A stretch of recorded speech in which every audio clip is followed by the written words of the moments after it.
So guys, Reliance power limited में लगभग 10 clarification company की तरफ से आ चुके हैं कि अनिल अंबानी का पिछले 3.5 साल से ज्यादा हो चुका है, कुछ लेना देना नहीं है रिलायंस पावर और रिलायंस इंफ्रा से। बट स्टिल प्रेशर हर बार देखने को मिलता है। क्या अब ये प्रेशर जो लास्ट सेशन रिलायंस पावर पर देखने को मिला है, ये अनिल अंबानी की वजह से या फिर चार्ट पैटर्न ने अब कुछ और कंडीशन क्रिएट कर दी है?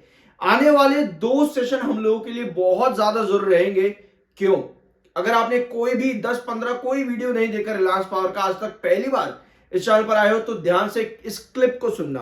15 से 20 सेकंड का ये क्लिप रहेगा, पिछले वीडियो का है, बहुत ध्यान से सुनना है इसको। ये कैंडल क्या करती है? इंडिकेट सेल को इंडिकेट करती है ये कैंडल। हमें यहां पर क्या चाहिए था? हमें चाहिए था कि इस डायग्राम के ऊपर ना सस्टेन कर जाए कुछ इस तरह से, ताकि किसी भी पॉजिटिव आउटकम पर आने पे आपको ब्रेकआउट मिल सके। बट अगर आपकी डायगोनल रिजेक्ट होती है और कॉन्सेक्यूटिवली आपके पास कुछ इस तरह की सेल ऑफ वाली कैंडल क्रिएट हो जाए, तो उस कंडीशन पर ये डायगोनल का प्रॉपर ब्रेकडाउन हो जाता है। उसके बाद आप 36 के बेस पर आते हो। उसको कहते हैं कॉन्सेक्यूटिवली आपका नेगेटिव बेयरिश कैंडल फॉर्म होना। ठीक है, तो लास्ट कुछ वीडियो से हम डिस्कस कर रहे हैं कि रिलायंस पावर में ये डायगोनल बहुत ज्यादा जरूरी है। अगर आपने कोई वीडियो नहीं देखा है, ध्यान से सुनो डायगोनल पैटर्न पे होता क्या है। एक स्टॉक पर्टिकुलर टाइम तक एक डायगोनल पर बार बार बेस लेकर के तेजी दिखाता है, उसको कहते हैं अपवर्ड डायगोनल पैटर्न। ठीक है, एक बार वो डायगोनल ब्रेक डाउन होना शुरू हो जाए, इसका मतलब ये है कि अब वो स्टॉक एक नए पैटर्न की तरफ जा रहा है, यानी कि वो डायगोनल रिजेक्शन हो जाएगी अगर कॉन्जिक्यूटिव गिरावट देखने को मिले। लेकिन आप चाहते हो कि भैया ऐसा ना हो, वापस से तेजी बने, तो अगर आपके पास वो डायगोनल में 2 सेशन कंसेक्यूटिवली, जैसे लास्ट सेशन में आपके पास हुआ है और हमने डिस्कस भी किया था आज से 2-3 दिन पहले, ये कंडीशन आपके पास क्रिएट हो रही है, उसके बाद में जो अगले सेशन रहेंगे आपके पास सस्टेनेबिलिटी आनी जरूरी है, यानी कि वापस से डायगोनल पर आने के लिए आपको पॉजिटिविटी चाहिए होगी। अब रिलायंस पावर में क्या हमें वो पॉजिटिविटी मिल रही है? अब समझते हैं अगले पॉइंट को। हमारे पास खबर आती है कि 1450 करोड़ की अनिल अंबानी यहां पर कहें कि रिलायंस ग्रुप की प्रॉपर्टीज को वापस से क्या किया गया है? इन्वेस्टिगेट किया गया है, जिस पर कंपनी का क्लैरिफिकेशन आता है अगले ही दिन कि भैया, इस पर आओ पहले पॉइंट पे, कि भैया कोई रिलायंस पावर से रिलेटेड प्रॉपर्टी नहीं है, रिलायंस इंफ्रा से रिलेटेड प्रॉपर्टी नहीं है, और पिछले 3.5 साल से लगभग अनिल अंबानी का हमारे ग्रुप में कुछ लेना देना ही नहीं है, which has not been a part of Reliance Group। Reliance communication जो है रिलायंस ग्रुप का पार्ट नहीं है पिछले 6 साल से, और पिछले 3.5 साल से अनिल अंबानी का भी कुछ लेना देना नहीं है हमारे ग्रुप में। ये क्लैरिफिकेशन कंपनी लगभग 10 बार दे चुकी है। अब क्योंकि ये सारा मामला 2019 से पहले का है, ज्यादातर मेजॉरिटी मामला जो है फ्रॉड केसेस का ये 2019 के पहले का है, तो ये आदमी भी अब इसमें पिल चुके हैं, राणा कपूर भी इस मामले में पिल चुके हैं फिर से, क्योंकि यस बैंक का हिस्सा रहे थे और आपको पता ही है बहुत बुरी हालत इन लोगों ने करी थी मिलकर के। इस केस को वापस से नहीं उठाएंगे, हम मुद्दे पर रहते हैं।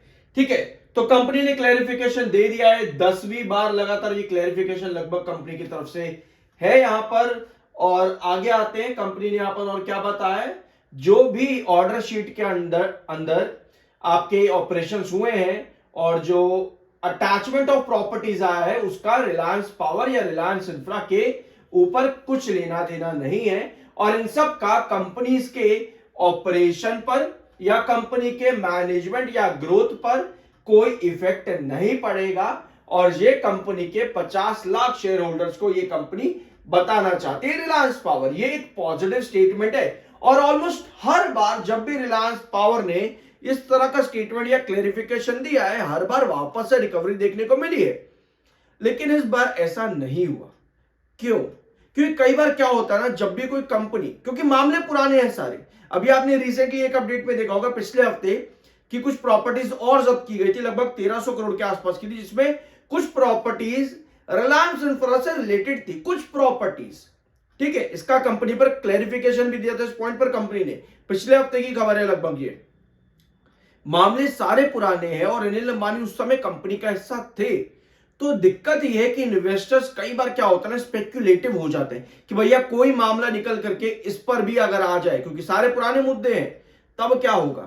तो ऐसे स्पेकुलेशन जब मार्केट में आते हैं तो इन्वेस्टर्स एग्जिट करना शुरू कर देते हैं, क्योंकि कुछ नहीं पता कल को आकर के यहीं पर ही कुछ निकल करके आ जाए। कोई पेपर निकला रिलायंस पावर से रिलेटेड कि भैया यहां पर भी फेक बैंक गारंटी थी, तो कुछ नहीं कह सकते। अभी कुछ अवेलेबल नहीं है तो सब ठीक है, सब कंपनी कह सकती है। जब तक अवेलेबल नहीं है तो कंपनी कह सकती है कि भैया हमारे ऑपरेशन या पर हमारे ग्रोथ पर कोई इफेक्ट नहीं है, जब तक कुछ नहीं निकल करके आ रहा। लेकिन स्पेकुलेशन के बेसिस पर आपके जो बड़े इन्वेस्टर है वो अपना पैसा एग्जिट करते हैं। और वो आपको कैसे पता चलेगा?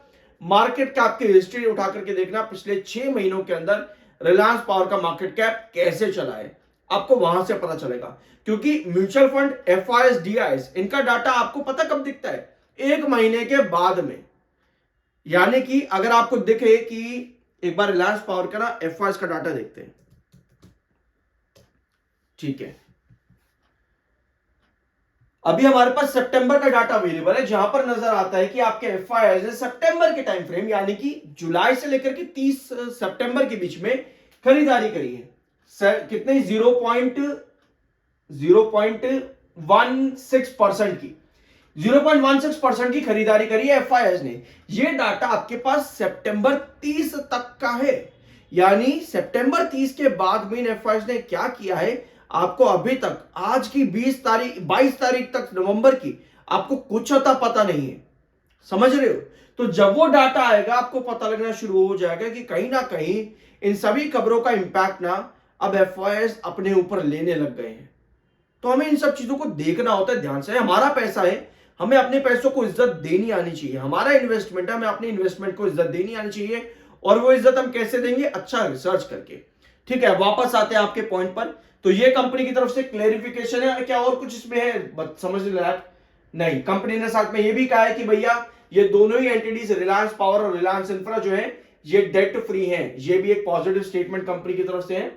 और एसेट्स के बारे में बताया है और रिलायंस इंफ्रा के कुछ प्रोजेक्ट्स है उसके बारे में भी यहां पर कंपनी ने अपडेट किया और रिलायंस पावर के भी कुछ प्रोजेक्ट्स के बारे में कंपनी ने अपडेट किया है। तो ये है पूरा क्लेरिफिकेशन कंपनी की तरफ से। लेकिन एक चीज और यहां पर खराब है, वो है इसका वार मार्जिन 100%।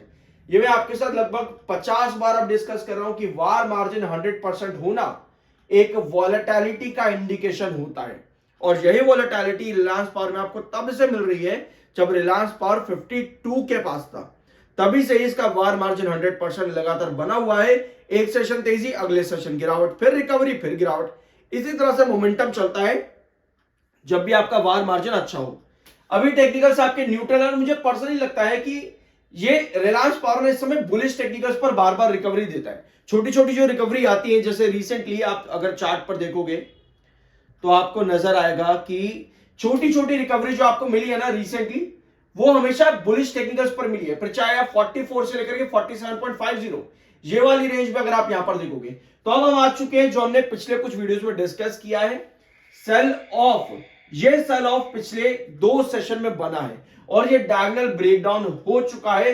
पहले सस्टेन कर गया था लेकिन इस बार सस्टेन नहीं किया। तो हमें चाहिए भैया यहां पर ना 2 कैंडल सस्टेन वाली बन जाए कुछ इस तरह से।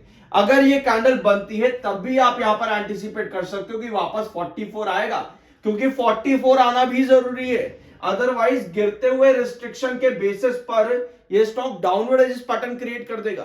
तो अगर हमें स्टेबिलिटी मिलती है तो मुझे चाहिए कि भैया 3 सेशन यहां पर इस तरह की कैंडल बने, जरूरी है, तब भी आप ब्रेकआउट के लिए जा पाओगे।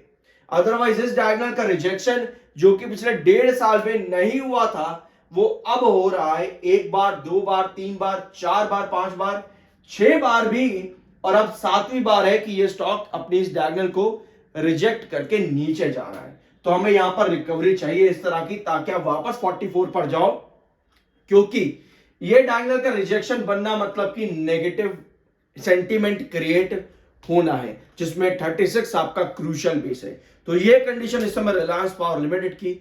बाय सेल की कोई रिकमेंडेशन नहीं है, वो आपका अपना ओपिनियन और मर्जी होनी चाहिए। मिलता अगले वीडियो में।